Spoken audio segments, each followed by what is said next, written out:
Hey everyone, welcome back to OCD Recovery's YouTube channel, where today I'm going to talk about all the problems with the term emotional cheating, why it's a very wishy-washy modern day term. It doesn't exist. Yes, you do have to break down the fears surrounding, oh my gosh, what if I did emotional cheat? Yes, you have to break that down. What I'm going to talk about in this video isn't going to be enough to break that down with the worst case scenario. You will have to look at the unconditional self-acceptance, the behaviors, going towards some of these videos. But I want to talk about some of just the realities of the topic of emotional cheating, why that topic is a 99% con for humanity with almost no, I would say 100% con if I was just going to be black and white about it. So I'm going to say, it's my favorite thing to say, 99.9% con. It just does not make any sense whatsoever to be putting this out there, but it is, so we have to accept it, because most people that are talking about emotional cheating really do not understand anything about communication or the human species. They're just absolute hogwash, horse shit, garbage material. So before I go any further, please subscribe, hit that like button down below. Let me know what you think about this video. Again, this is not about accepting that worst case scenario. This will not be enough for that, but I do want to make a background. I'll do further videos on this topic on why this is a problem. When you talk about emotional cheating, there's a couple problems with it off the bat. Number one, it's usually coming from a moral superiority standpoint from a lot of people, like, oh, you shouldn't have done that. You're an emotional cheater. I'm better than you. That's a big, big problem. Another one is control beyond control. It's a new realm of control. If you are a good-looking person, here are the realities of life. Some people are better looking than others. Some people are born into millions and millions of dollars. Some people are born with moderate looks and insanely genius creativity and artwork abilities. Accepting these realities of life is critical. There's a lot of things in life that I am just naturally not good at, and I had to work out a lot more than other people. And I blame the world for that, especially with the ADHD and, oh my God, like 0 to 100, I can't control it. These other people have it so much easier. It's not going to go anywhere. So we have to highlight that. If you are a moderate to good looking person, this is what's going to happen in your life. More than likely while you're young. People are going to hit on you. By the way, this is whether you're married or not, or in a relationship. People will probably hit on you. People will probably think about wanting to have sex with you. You will probably think about wanting to have sex with other people. A lot, depending on who you are. Just the way it goes. I'm not afraid of that. You know how many people are like, well, you shouldn't think that. You shouldn't have those thoughts. Good luck. Good luck. It's not going to work. You're not going to be able to do that, whether you have OCD or not. You cannot control your thoughts. No matter what, you cannot control your nervous system. Your nervous system is infinitely more intelligent than you are. There's even no comparison that we can use. So people will hit on you. You might slightly hit on someone. Maybe you're at an event. Maybe you had a martini or a couple beers. And you're like, man, you look really good. While you're married, you might say that to someone. Oh my God, that's emotional cheating. You're a terrible person. So this control and judgment in tiptoeing around, which can create so many lifestyle problems.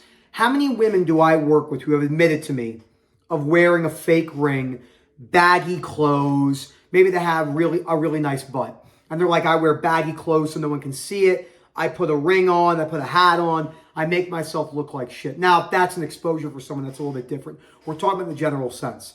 That is control. Accepting the realities of life, that if you're a very good looking man or woman, that people are probably going to want to have sex with you, is an integral part of OCD and anxiety recovery and accepting the realities of life. Ellis says, optimism, skepticism, and realism. It's not a third. The mixture depends on the situation. If you're way too optimistic in some of these, like, yay, manifestation, and the world, no problems, you're living in a delusion. If you're too realistic with so much maybe pessimism and no optimism, well, that's not good either. Humans are terrible with balance, as we know. So again, I can go off on a separate tangent on that because it is a really big problem. But it's just this control mechanism. So that's a big compulsion for people. You know how many people will just stop going out? Women specifically. Well, I just don't really like to go out because when I usually go out, people hit on me. Nothing inherently wrong with that, but usually a lot of control because they're missing out and going out with their friends. And when it's super locked on, even something like this, like looking at someone, they go like this. Oh my gosh, I smiled back. That's emotional cheating. This can be taken to the point where the person will literally have hundreds of control compulsions. And it's not good for OCD or anxiety sufferers alike and non-sufferers. It's just, I'm in a relationship. Let's just use a relationship for an example.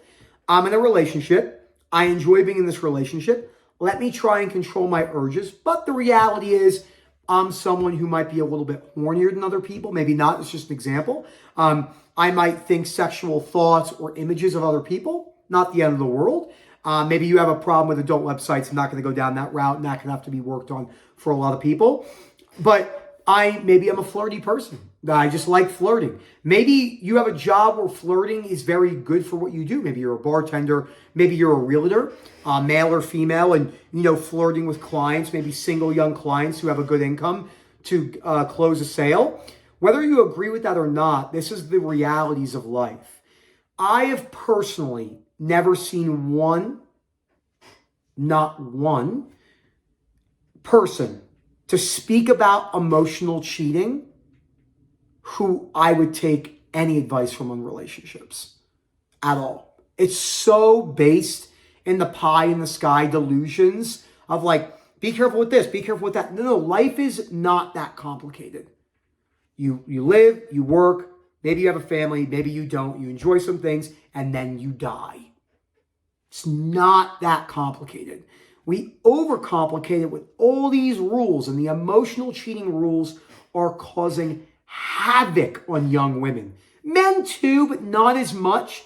It's probably 80% young women. It is horrible what I'm seeing with these young women. And because they have all these other women that they unfortunately look up to, who I think are terrible role models for the most part. Of course, they might say some good things here and there. Most people do. But overall, very bad role models for young women, creating separation between couples, of whether you're gay or straight or whatever. And it's just a problem. It's just this tiptoeing problem of can't do this, can't do that, can't do that. You know how many young women that maybe live near the beach that they won't go to the beach anymore or wear a bikini because they're afraid of anything?